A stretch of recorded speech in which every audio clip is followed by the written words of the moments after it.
Hey guys, what's up? Welcome back here to today's episode of Intuitive Angling, and much appreciated you guys checking today's video out and spending some time with me.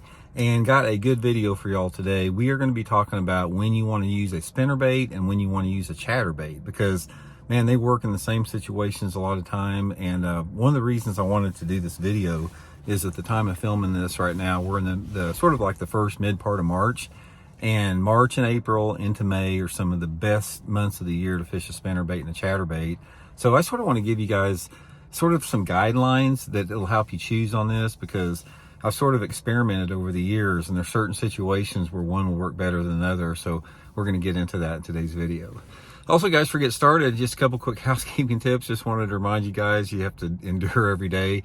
Just like to invite you to please consider hitting that subscribe button here at Intuitive Angling. It's free and easy to do so. Much appreciated. And also, guys, a bunch of good deals going on all my links in the description. If you guys are looking for some good deals on tackle, I got my tackle warehouse link in the description. Just all you do is click on that to take advantage of some of those 25% off sales. Got 30% off on my Spinnerbaits Signature Series sunglasses. So I'll have all those links in the description of this video if you guys would like to support Intuitive Angling by using those links. Really appreciate that. Okay, here goes. Spinnerbait, chatterbait, man. One of the things about this is you hear me talk a lot about the mood and the personality of the bass at certain times of the year.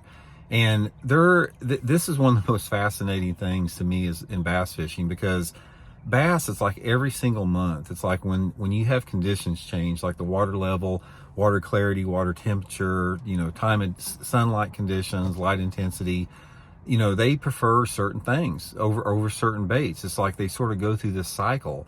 And one of the cycles that they go through during the pre-spawn and the spring time of the year is they really, really like a spinnerbait and a chatterbait under certain conditions, once you get into those conditions. And at first, it's like back when the chatterbait first came out, nobody really tried to compare it to a spinnerbait, because initially the chatterbait was something that was relegated to fishing around shallow grass in Florida. That's where it came to fame at.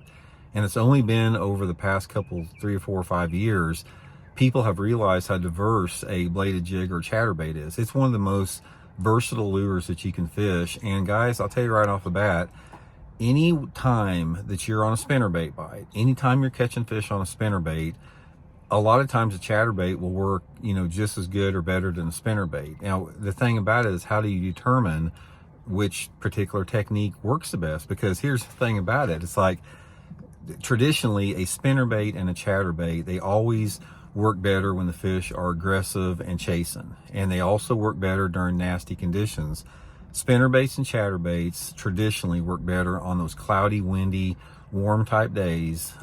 That's just, that's one of those triggers that causes those fish to go after those baits. So there's a lot of similarities in the times that they work and the times that they don't work.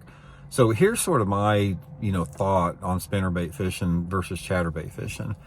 To me, spinnerbait fishing, it has a lot to do with the bank angle, the water clarity, water temperature, and all the variables. It's almost like you have to have a more specific set of environmental conditions for them to bite a spinnerbait over a chatterbait. Chatterbait, the conditions that they bite in is a little bit more wider. That's what I want to talk about. So first thing that I do when I want to choose a spinnerbait, as far as when I want to fish a spinnerbait in the springtime of the year, number one, I'm going to a larger spinnerbait. Bigger spinnerbaits always work better in the springtime of the year. And the next thing is I want a combination of a couple different things. I want water visibility between like 1 to 3 feet. It can go down to 4 feet if you have a really nasty, rainy, cloudy day, but 1 to 3 feet is going to be the water clarity, sort of the time frame there. And I want water temperatures in the 50s, anywhere between 50 to 60 degrees is going to be really good. And then I want some type of a steeper bank with a spinnerbait, because I'm always wanting in the pre-spawn in the spring, I want to slow roll the spinnerbait. I don't want to keep the spinnerbait up close to the surface. It's like that's something I do in the fall time of the year mainly, but I want to keep the spinnerbait closer to the bottom. So I want to be able to track it down the bottom. So one of the things I look for when I determine a spinnerbait bite is I want a 45-degree angle or 45 to 60-degree angle bank. And a lot of times I do not want any type of cover. I want just rock or, gravel or clay cover, fairly, just bare type banks. And I want wind and clouds. That's the thing about it. So when I get that combination of 1 to 3 foot clarity, rock cover, wind and clouds, preferably the wind out of the south on a little bit warmer day, and it even makes it better if it's rainy, that is when the spinnerbait is going to be my first choice with it.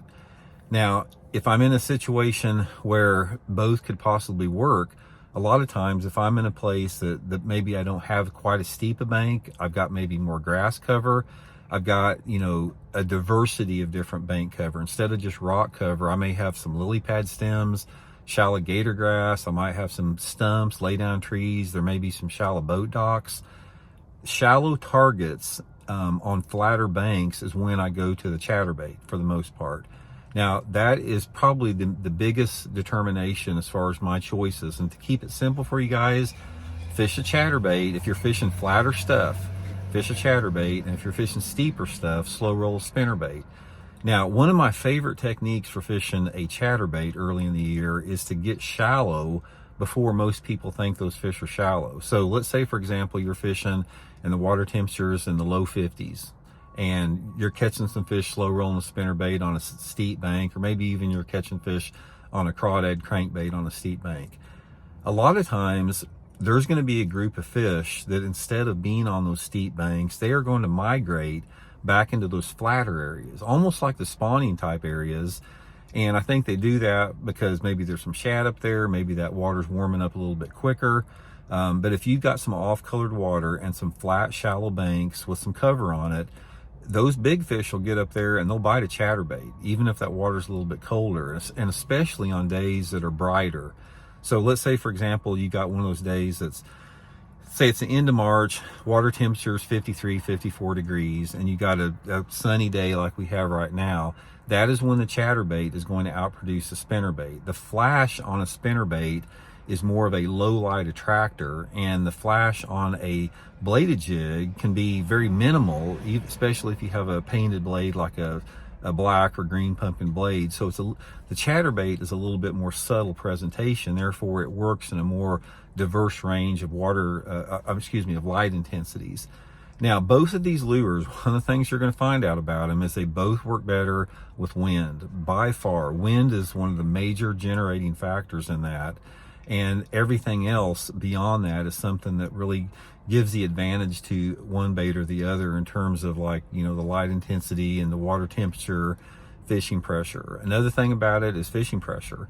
If you have a lake that gets a lot of fishing pressure, you're gonna catch more fish on a chatterbait than you will a spinnerbait. A spinnerbait is one of those lures that the fish have to be pretty aggressive to bite, and they also can't be heavily pressured very much. A spinnerbait is not a good lure for highly pressured fish. It's a good lure for bass that are aggressive, don't get a lot of fishing pressure, they're just, are more wanting to feed. That's when you want to fish a spinnerbait. Now the chatterbait, a little bit different for that. Now another part of this too is vibration.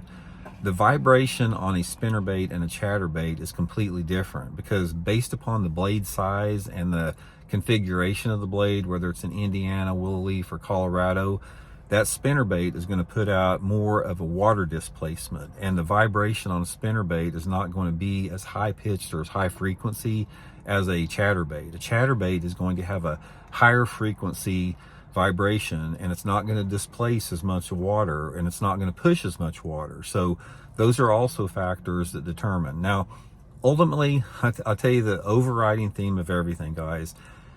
I have very seldom have I been in a situation where I'm catching them on a spinnerbait that I could not catch some on a chatterbait, and vice versa. They work hand in hand. There's a lot of similarities between the two. Ultimately, you just have to experiment to see which one they work the best. And also, guys, sometimes you just have to fish both of them throughout the course of the day. You may, get in a situation like I talked about, where it's more conducive to a spinnerbait. And let's say let me lay one scenario out. Let's say you're slow rolling a spinnerbait down a channel bank, steep channel bank, and you're working down this channel bank, and the channel bank is leading into a cove. Now, you can fish that spinnerbait on that steeper channel bank, but as you get around into that cove and that cove flattens out, that's when you pick up the chatterbait, and you can just sort of use it as a 1-2 punch throughout the course of your day.